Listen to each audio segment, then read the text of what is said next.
Future trading का ज़रा difference clear करेंगे कि क्या होती है वो? जी हमज़ा, मैं आपको बिल्कुल बताता हूँ कि स्पॉट ट्रेडिंग और फ्यूचर ट्रेडिंग में जो मेन सबसे ज़्यादा डिफरेंस है ना, वो ये है कि स्पॉट ट्रेडिंग में आपके पास क्वांटिटी होती है। आप जो ओके। भी स्पॉट में आप खरीदते हो, अगर हम बात करें किसी भी शेयर की, तो आपके पास क्या होता है स्पॉट में कि आप एक क्वांटिटी बाय कर लेते हो किसी भी चीज़ की। जबकि फ्यूचर में ऐसा नहीं होता, क्वांटिटी नहीं होती आपकी। एक मिसकंसेप्शन ये है कि लोगों को ये भी लगता है कि फ्यूचर ट्रेड में जो थोड़ा सा प्राइस आगे का आ रहा होता है, तो लोगों को लगता है कि शायद ये स्पॉट का ट्रेड, स्पॉट में जो प्राइस है वो कभी फ्यूचर में ये हो जाएगी। तो ऐसा नहीं है। फ्यूचर फ्यूचर तो ये ट्रेडिंग इज डिफरेंस क्यों आ रहा होता है? डिफरेंस। ये इसीलिए रखा गया है कि दो नामों में थोड़ा सा डिफरेंस हो। एक स्पॉट नाम दे दिया गया है, और उसी में अगर आप देखें तो एक सर्टेन फिक्स कुछ डिफरेंस होता है, फिक्स्ड होता है। जैसे अभी गोल्ड की अगर हम बात करें, तो गोल्ड अगर 3300 पे है, तो फ्यूचर गोल्ड 3340 पे होगा। तो ये पूरा दिन आप देखेंगे तो ये डिफरेंस 40 का ही रहेगा, जितना भी मूवमेंट हो रही होगी। तो बेसिकली जो आपकी जो फ्यूचर मार्केट है, उसके अंदर मेन होता है कि वो एक तो ये गैप से चल रही होती है। फ्यूचर मार्केट का नाम दिया हुआ है कि ये फ्यूचर मार्केट है सिर्फ, जबकि वो होता वही है। अगर कैलकुलेशंस देखी जाए तो spot plus $40 is equal to future rates, तो फ्यूचर के रेट्स आ रहे होंगे। तो कहा जाए कि स्पॉट जो हमारे पास प्राइस होता है किसी भी एसेट का, वो रियल लाइफ में एग्जिस्ट करता है, फ्यूचर नहीं करता। फ्यूचर जस्ट एक हमें चार्ट के डिफरेंस के लिए उसकी प्राइस को सेट किया हुआ है। जी बिल्कुल, आप ऐसा कह सकते हैं, क्योंकि स्पॉट की बात होती है कि ऑन द स्पॉट क्या डील हो रही है। और जब आप भी स्पॉट में काम करते हैं, तो स्पॉट में आपको ऑन द स्पॉट क्वांटिटी मिल जाती है किसी चीज़ की। जबकि फ्यूचर में कॉन्ट्रैक्ट्स होते हैं। वो फ्यूचर में ज़्यादातर, आप जब भी फ्यूचर की बात करेंगे ना, तो कॉन्ट्रैक्ट्स होंगे। और इनको फ्यूचर में कॉन्ट्रैक्ट्स फॉर डिफरेंसेस कहा जाता है, CFD। ठीक है, तो फ्यूचर मार्केट में CFDs होती हैं। सीएफडी मैं पूछना चाहूंगा, सीएफडी है क्या बेसिकली, आप अगर इसको डिफाइन कर दें तो? CFD बेसिकली, इसकी CFD stands for contract for differences. और इसमें यही होता है कि आप जो प्राइस पे कॉन्ट्रैक्ट बाय करते हो या सेल करते हो, उसमें दो प्राइसेस का डिफरेंस देखा जाता है कि इनमें क्या डिफरेंस है। फॉर एग्जांपल, आपने गोल्ड खरीदा 3300 पे, ठीक है। अब प्राइस हो जाती है 3310। अगर तो आपने बाय किया है, तो आपको $10 का डिफरेंस का प्रॉफिट हो गया, ठीक है। लेकिन अगर आपने सेल किया था 3300 से, तो आपको $10 का लॉस फेस करना पड़ेगा। बेसिकली आपने प्राइस डिफरेंस पे आप पैसे कमाते हो CFD में। और एक और यहाँ पे मैं एक बात और हाईलाइट करना चाहता हूँ कि अगर हम रियल लाइफ में देखें या स्पॉट मार्केट को भी देखें, तो जहां आप क्वांटिटी ले लेते हो, इवेंचुअली आप डिफरेंस पे ही कमाते हो उस प्राइस की। आपने भले क्वांटिटी ले ली है, लेकिन जब उस क्वांटिटी या उस प्रोडक्ट की प्राइस मूव करती है, और आप वही क्वांटिटी जब सेल करते हो, तो सेल जब करते हो तो आपको प्रॉफिट या लॉस जो होता है वो भी डिफरेंस के ऊपर ही हो रहा होता है। लेकिन जस्ट जो डिफरेंस है, उधर आपके पास फिजिकल पोजेशन होती है, और यहाँ पे आपके पास डिजिटली कॉन्ट्रैक्ट होता है। ओके ओके, मैं कह रहा हूँ कि सीएफडी जस्ट हम फ्यूचर ट्रेड्स में यूज करते हैं। जी, फ्यूचर ट्रेड्स में CFD यूज होता है। एग्जैक्टली ये जो फ्यूचर का वर्ड है, ये CFDs का फ्यूचर मार्केट में ही यूज होता है। Okay okay. और एक मेरा और सवाल था, जो कि लेवरेज, आप एक्सप्लेन करें। लेवरेज ब्रोकर की तरफ से जस्ट आपकी परचेजिंग पावर इंक्रीज कर देता है।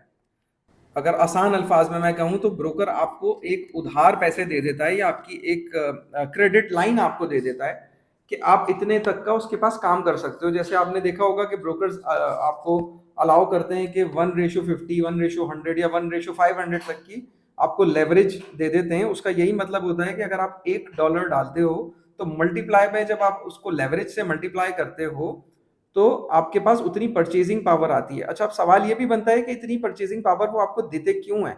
वो देते इसलिए हैं कि जिन प्रोडक्ट्स में आप काम करते हो, आपकी नॉर्मली उतनी लोगों की परचेजिंग, इंडिविजुअल की उतनी परचेजिंग पावर होती नहीं है। जो बैंकर्स हैं, जो बड़ी-बड़ी मल्टीनेशनल फाइनेंशियल इंस्टीट्यूशंस हैं, वो लोग तो खरीद सकते हैं, क्योंकि उनके पास काफ़ी लोगों का पैसा होता है, और फिर वो गोल्ड बाय कर सकते हैं या कोई भी स्टॉक बड़े-बड़े बाय कर सकते हैं। लेकिन अगर मैं सिर्फ 1 आउंस गोल्ड की बात करूं, 1 आउंस गोल्ड की प्राइस इस वक्त 3300 चल रही है, विच इन पाकिस्तानी रुपीस। ठीक है। तो पाकिस्तानी 1 मिलियन हर बंदे के पास नहीं है कि वो 10 लाख रुपए का गोल्ड खरीदे और डेली उसके ऊपर ट्रेड करे अपने 10 लाख रुपए डाल के। लेकिन बाय यूजिंग लेवरेज, जो 2000 में ये अमेरिका में जो एक सैंक्शन पास हुआ था कि अब आम लोग भी इसमें ट्रेड कर सकते हैं। तो एक मिनट, सॉरी कॉल आ गई। हाँ, तो जो आम लोग भी इसमें ट्रेड कर सकते हैं, पार्टिसिपेट कर सकते हैं, उसमें ये लेवरेज के थ्रू ही ये पॉसिबल हुआ था कि हर बंदा इसमें ट्रेड कर पाए। तो ओके ओके, तो लेवरेज इज हमारी जस्ट अमाउंट अ परचेजिंग हमारी पावर। अमाउंट जो है वो एक मल्टीपल जितनी भी आपकी सेलेक्टिव लेवरेज है उतनी बढ़ा दी जाती है। जी, आपकी परचेजिंग पावर उतनी बढ़ा दी जाती है और फिर आप उससे इजीली कोई महंगी चीज खरीद सकते हैं और फिर उसके डिफरेंस के ऊपर आपको प्रॉफिट या लॉस होता है। ठीक है ठीक है। और इसमें मैंने ये लेवरेज और मार्जिन का बड़ी ये बातें मैंने सुनी, तो वो भी अगर आप एक्सप्लेन करो कि मार्जिन क्या है। अच्छा, मार्जिन बड़ा आपने अच्छा सवाल किया। मार्जिन ऐसा है कि लेवरेज तो हो गई कि आपकी परचेजिंग पावर, ठीक है। उसके बाद जब आप कोई चीज बाय करते हो तो उसके लिए एक तरीके से आप बयाना देते हो कि अगर आपने 1 आउंस गोल्ड बाय किया तो उसके लिए आपने लेट सपोज $5 आपके अकाउंट से डिडक्ट हो जाते हैं, मार्जिन यूज होता है, ठीक है। या पीएमईएक्स की बात की जाए तो 20 से 25 हजार रुपए आपके अकाउंट से यूज होते हैं। तो इसको आसान अल्फाज में समझाना अगर मैं चाहूँ तो आपको ये ऐसे है कि जैसे आप प्रॉपर्टी खरीदने जाते हो और प्रॉपर्टी डीलर कहता है कि यार आप 1 करोड़ का फ्लैट है, आप 5 लाख बयाना के ऊपर आप उससे डील कर लेते हो कि यार 1 करोड़ मैं आपको पे कर दूंगा, लेकिन ये 5 लाख पे आपका डन हो गया और आप उससे लेट सपोज 60 डेज का टाइम ले लेते हो। तो 1 करोड़ की चीज आपने सिर्फ 5 लाख रुपए बयाना लेके बाय कर ली।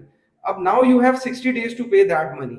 अब 60 डेज में के अंदर आप उसकी मार्केटिंग करते हो और फिर आप एक बायर लेकर आते हो और अज्यूम हम ये करते हैं कि लेट सपोज आपको 1 करोड़ 20 लाख का बायर मिल गया, ठीक है। तो और 60 डेज के अंदर ही मिल गया, तो आपने क्या किया, 1 करोड़ 20 लाख उससे लिए अपने बायर से, अपने अपना जो बाकी के 95 लाख थे आपने उसको पे ऑफ किया और आपने इस वाली ट्रांजैक्शन में तकरीबन 15 लाख रुपए कमा लिए सिर्फ 5 लाख का बयाना सबमिट करवा के।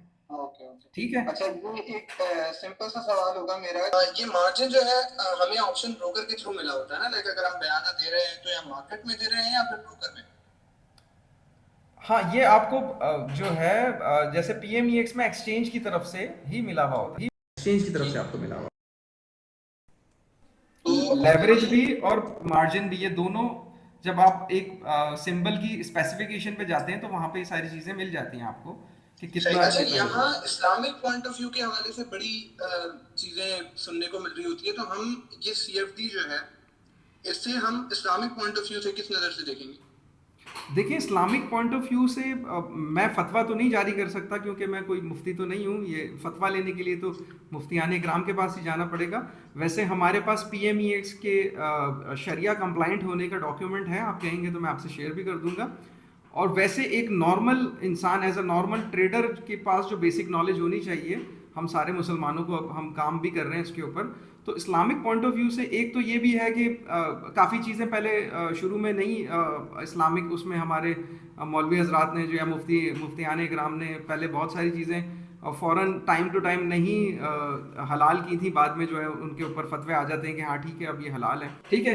खैर ये बात की बात है, हम इसको हम ट्रेडिंग के हवाले से और इस्लामिक असूलों के हवाले से देखते हैं कि हम इधर क्या कर रहे होते हैं सीएफडी ट्रेडिंग में, या जो भी हम इधर प्लेटफॉर्म पे ट्रेडिंग कर रहे हैं और इस्लामिक असूलों के ऊपर उतरती भी है कि नहीं उतरती। तो अब जैसे हमने बात की लेवरेज की, लेवरेज में क्या होता है, सिंपल आपको उधार पैसे मिलते हैं, ठीक है। तो क्या इस्लाम में उधार के ऊपर आप काम कर सकते हो, तो लेवरेज, ठीक है।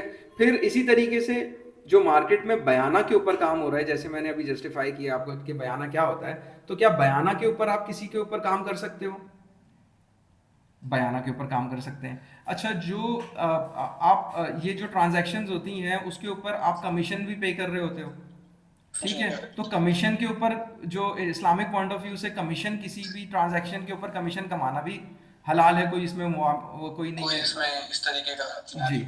तो यहाँ पर आप कमीशन पे करते हो। हाँ, इंटरेस्ट की जहाँ पे बात आती है तो हमें ये देखना है कि जब हम लेवरेज ले रहे हैं ब्रोकर से या एक्सचेंज से, तो क्या वो हमें इंटरेस्ट हमें उस पर देना पड़ रहा है।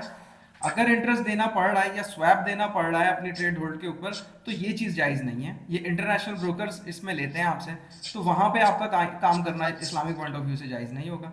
लेकिन जो हमारा शरिया कंप्लाइंट है, यहाँ पर आपको लेवरेज पे या ट्रेड होल्ड करने पे कोई आपको इंटरेस्ट वगैरह या स्वैप चार्जेस नहीं पे करने पड़ते, तो उस हवाले से ये जायज़ है। Okay okay.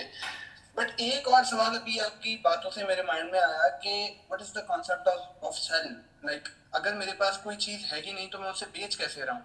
अच्छा, ये आपने When you बहुत अच्छा don't have सवाल it, किया। then how can you sell? मतलब हम सिस्टम पे एक चीज सेल कैसे कर देते हैं। अच्छा हमजा, इसमें आपको ना एक चीज समझने की जरूरत है, बेसिक कॉन्सेप्ट, कि आप कोई भी चीज जब खरीदते हो या बेचते हो तो वो हमेशा पेयर्स की सूरत में उसके ऊपर जो पेयर्स की सूरत में खरीदी या बेची जाती है।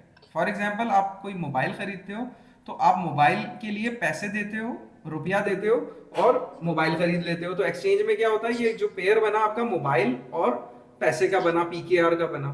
तो इसी तरीके से अगर आप गोल्ड खरीद रहे हो तो गोल्ड भी पेयर की सूरत में आप खरीदते हो, या तो पीकेआर में खरीदते हो या गोल्ड वर्सेस डॉलर्स में आप खरीद रहे होते हो वहां पे। तो बाय और सेल में क्या हो रहा होता है कि जब आप बाय करते हो, तो बाय जब आप कर रहे हो तो क्या होता है कि आप गोल्ड जब बाय करते हो तो अपने क्या देते हो, डॉलर्स देते हो। और पीछे अगर आप टेक्निकली देखो तो जब आप गोल्ड खरीदते हो और बाय करते हो, जब वो महंगा होता है तो आपको प्रॉफिट होता है, ठीक है। तो टेक्निकली क्या हो रहा होता है कि जब आपने गोल्ड खरीदा तो आपके डॉलर की या रुपए की वैल्यू डिक्रीज हुई, ठीक है। जितनी वैल्यू आपकी डॉलर की डिक्रीज हुई उतना आपको गोल्ड में फायदा हो गया, ठीक है ना। अच्छा, अब जब ये तो फायदे की बात हो गई, अब जब आप सेल करते हो, जब सेल कर रहे हो तो आपने क्या किया, आप गोल्ड नहीं बाय कर रहे, इस वक्त आप रुपया या डॉलर बाय कर लेते हो। आप जब सेल का बटन दबाते हो तो समझो आप पेयर, जब गोल्ड वर्सेस डॉलर है तो आपने डॉलर का बटन दबा दिया कि I am buying the dollar, ठीक है। अब क्या होता है, डॉलर की जब कदर बढ़ती है तो गोल्ड की कदर नीचे गिरती है। तो इस वाले सिनेरियो में आप क्या करते हो, करेंसी बाय कर लेते हो, ठीक है। जब करेंसी, हम एक दूसरे पेयर या फिर दूसरे जो हमारे पास प्रोडक्ट है उसको हम कंपैरेटिवली बाइंग एंड सेलिंग कर रहे होते हैं जो जी हमारे हाँ, साथ एसेट जुड़ा होता है। जी हाँ, बिल्कुल आप यही कर रहे हो। आप कोई दूसरा प्रोडक्ट बाय कर लेते हो और एक की कदर कम होती है, दूसरी तरफ कदर बढ़ रही होती है, तो आपको फायदा हो रहा होता है। तो इसको, इसके सिर्फ नाम चेंज हुए हैं कि बाय रख दिया और सेल कर दिया। अब मैं वहां पे इसके सॉफ्टवेयर के अंदर नाम चेंज कर दूं, बाय गोल्ड, बाय करेंसी कर दूं, ठीक है। तो बाय और सेल का, तो बाय और सेल का और लॉन्ग का और शॉर्ट का कॉन्सेप्ट हट जाएगा और यहाँ पे buy currency, buy bitcoin, buy dollars ऐसा लिखा हुआ आ जाएगा, ठीक है। ये आसानी के लिए हमने किया हुआ है जी कि आसानी के सेल लिए, कर रहे हैं। ये ऐसा नहीं है, ये सिर्फ वर्ड सेल का यूज हुआ हुआ है और सेल का वर्ड यूज हुआ हुआ है, बाइनेंस में शॉर्ट का वर्ड यूज हुआ हुआ है। तो आप शॉर्ट कर देते हो। अब शॉर्ट, सेल का मतलब तो बेचना है, शॉर्ट का मतलब तो छोटा कर देना है। तो आप कैसे तो शॉर्ट हम ये देख सकते हैं कि हम चार्ट को देखते हुए जो हमारे चार्ट हैं उनको शॉर्ट कर रहे हैं क्योंकि पोजीशन भी हमारे पास उसी हिसाब से है। जी बिल्कुल बिल्कुल। मतलब ये जो आप एक चीज आपके पास है ही नहीं और आप बेच रहे हो, ये ऐसा कॉन्सेप्ट नहीं है, ठीक है। चीज आप दोनों तरफ बाय ही कर रहे हो। एक सबसे इम्पोर्टेंट सवाल के मैंने बहुत हर जगह आप देखेंगे 90%, 91.2, 91.3% एक एस्टिमेट है कि इतने जो नंबर ऑफ पीपल है वो लूज करते हैं मनी इस मार्केट में। तो ये क्या रीजन है कि ये एक अमाउंट सेट कर दी गई है और ये एक परसेंटेज हमें हमेशा दिखता है और पता भी चलता है कि यार ये अमाउंट है, इतने अमाउंट ऑफ पीपल जो है वो लूज कर रहे हैं मनी। अच्छा, आपका सवाल बेसिकली बीच में थोड़ा सा कट भी गया था, मैं थोड़ा सा रिपीट कर देता हूँ जो मैं समझाऊँ। आप ये कह रहे हैं कि क्यों 91% लोग इस मार्केट में पैसा लूज कर देते हैं, बिल्कुल ऐसा बिल्कुल। ही है। क्या रीजन है इसके अच्छा, पीछे, क्या रीजन है क्या आपकी नजर में? अच्छा, इस सवाल के ना मैं आपको दो जवाब देना चाहूंगा, ठीक है। एक तो मैं ये जवाब देना चाहूंगा कि जो जब ये बात की जाती है ना कि 91% लूजर्स हैं, ठीक है, तो ये इस मार्केट को ना एक बदनाम करने की कोशिश की जाती है कि यार यहाँ तो 91% लूजर है तो इस तरफ नहीं जाओ, ठीक है। बिल्कुल। अब मैं 91% देख के मैं भी कभी नहीं एंटर होऊंगा कि क्यों, जब इतना ही लॉस रेशियो है तो फिर मैं क्यों जा रहा हूँ इधर। अच्छा, अब आप मुझे आप कि इसके अलावा ऐसी कौन सी मार्केट है या ऐसा कौन सा, ऐसी कौन सी फील्ड है जहां पर 91% विनर्स हों, लूजर्स हों या गेनर्स हों या लूजर्स हों। ये बताएं, कोई कोई कोई कोई मार्केट मुझे बता दें। नहीं फॉर है इसके अंदर में कोई फॉर एग्जाम्पल मैं आपको बताता हूँ कि एमबीबीएस की सीट्स के लिए टेस्ट होते हैं, बिल्कुल होता है।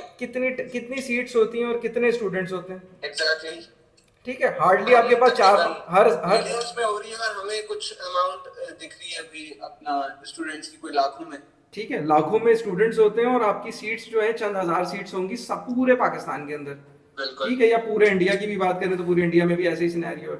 ठीक है, फिर इतने लोग अटेम्प्ट करते हैं और फिर कितने लोग पास होते हैं, उसमें से क्या रिजल्ट आता है?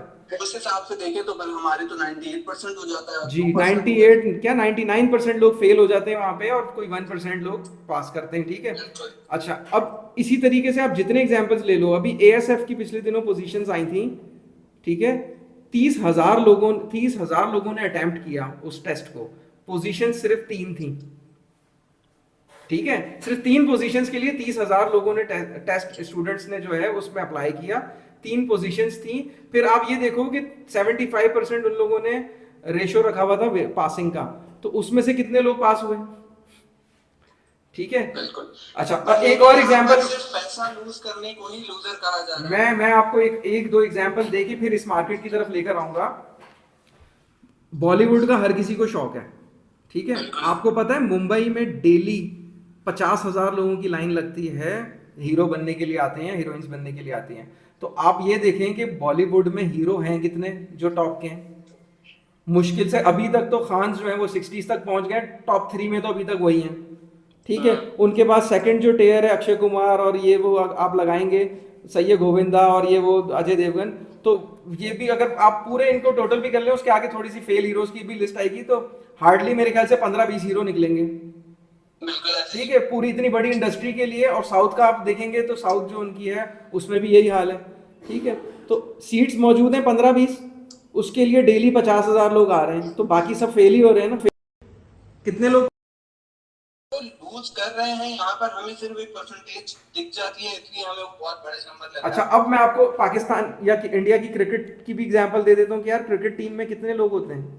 हार्डली स्क्वाड 16 लोगों का होता है, 15 लोगों का होता है प्लेयर्स का। ठीक है, हर पाकिस्तानी को क्रिकेटर बनना है और कितने लोग जाते हैं क्रिकेटर बनने के लिए? तो इस फील्ड में क्या सक्सेस रेशियो है? 1% भी नहीं है बाकी फील्ड्स में सक्सेस रेशियो, 99.99% फेल हो रहे हैं। चंद लोग पास होते हैं, उसके चक्कर में बाकी लोग उस बत्ती के पीछे भागते हैं। तो हमारी फील्ड में तो फिर आपको 7% या 9% विनर्स हैं यहाँ पर। अच्छा, इसके अलावा आप जो जिस एजुकेशन में आप स्टडी कर रहे हो, आप ये देखो मार्केट में कि लोगों की पढ़ाई क्या है और जॉब किस फील्ड में कर रहे हैं। इसका मतलब है कि वो अपनी अपनी स्टडी करने के बावजूद भी उस फील्ड में फेल हुए हैं। उधर क्या सक्सेस रेशियो है? अच्छा, वो 9% भी जो हमारे पास रेशियो है सक्सेस, वो भी ऐसा नहीं कि सिर्फ गिने चुने लोगों का होगा, वो डे बाय डे शिफ्ट होता रहता है। ऑब्वियसली अगर टू बी एग्जैक्ट मैं बात करूं, जो कि डाटा हमारे पास मौजूद है वो भी 1-2 साल पुराना है, तो 91.3% लोग इसमें फेल हैं। ठीक है, जितने भी एक्सचेंज और ब्रोकर्स का है 91.3% फेलियर्स हैं, तो बाकी जो है आपका 8 पॉइंट समथिंग 7% जो है वो पासिंग रेशो है। ठीक है, तो ये तो फिर बहुत अच्छा रेशो हुआ ना, जो बाकी फील्ड्स में तो आपका 1% भी नहीं बन रहा।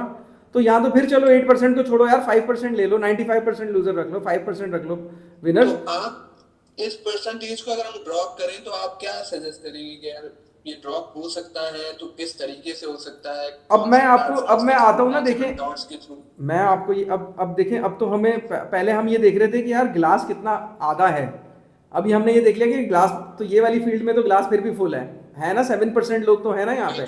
ठीक है, 7% कह लें, 5% कह लें कि बाकी कामों के हिसाब से इस मार्केट में। अच्छा, ये जो हमने मार्केट की है सिर्फ फॉरेक्स की बात नहीं की है, इसमें तमाम फाइनेंशियल मार्केट्स की बात हो रही है। फाइनेंशियल मार्केट, ठीक है, पूरी फाइनेंशियल मार्केट की बात हो रही है, वो स्टॉक हो, क्रिप्टो, म्यूचुअल फंड्स हो, कुछ भी हो।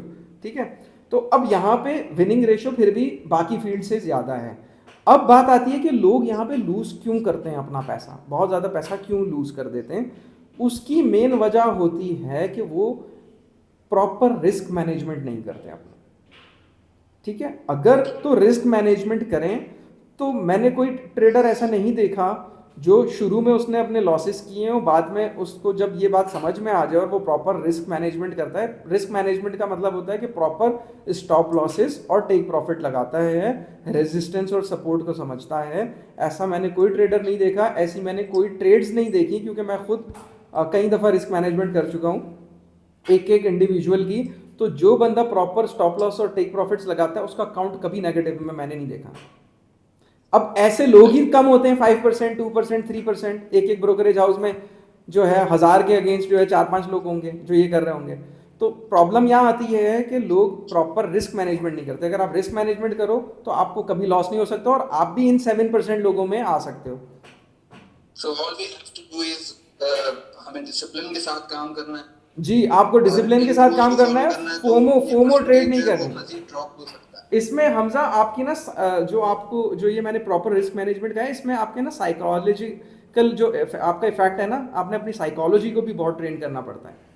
इसमें आपको ये इतनी आसानी से, ये कहने में तो है कि यार प्रॉपर रिस्क मैनेजमेंट कर लो, लेकिन ये इतनी आसानी से आती नहीं है चीज़ें। तो इसमें साइकोलॉजिकल इफेक्ट जो है ना, आपने उसको कंट्रोल करना होता है। चलिए, ये मेरे कुछ सवाल जो थे आपने बहुत अच्छे तरीके से जो है उनका जवाब दिया, गाइड कर दिया, और आई होप इससे काफी लोगों को भी हेल्प मिलेगी। बिल्कुल बिल्कुल। बाकी भी जो है आप सोशल मीडिया प्लेटफॉर्म्स पर जहां भी आप सिखा रहे होते हैं, आप यहीं पर अपने लिंक प्रोवाइड कर दीजिएगा, वहां से भी लोगों को हेल्प मिलेगी। And thank you so much. Thank you so much Hamza, आपका भी, आपने मुझे बुलाया अपने आज, और ऐसे चलिए, सवालात किए इसी जो तरीके मार्केट से में। और भी कई वीडियोस हमारी इंशाल्लाह होंगी आवाम के लिए, जिनको पता चलेगा कि बेसिकली छोटी छोटी चीजें एक बड़ा डिफरेंस क्रिएट कर देती हैं और आप एक लॉस जर्नी से हट के प्रॉफिटेबल जर्नी की तरफ चले आते हो। बिल्कुल। So thank you so much, इंशाल्लाह फिर हमारी मुलाकात होगी। थैंक यू सो अल्लाह मच, हाफिज। थैंक यू सो मच, अल्लाह हाफिज़।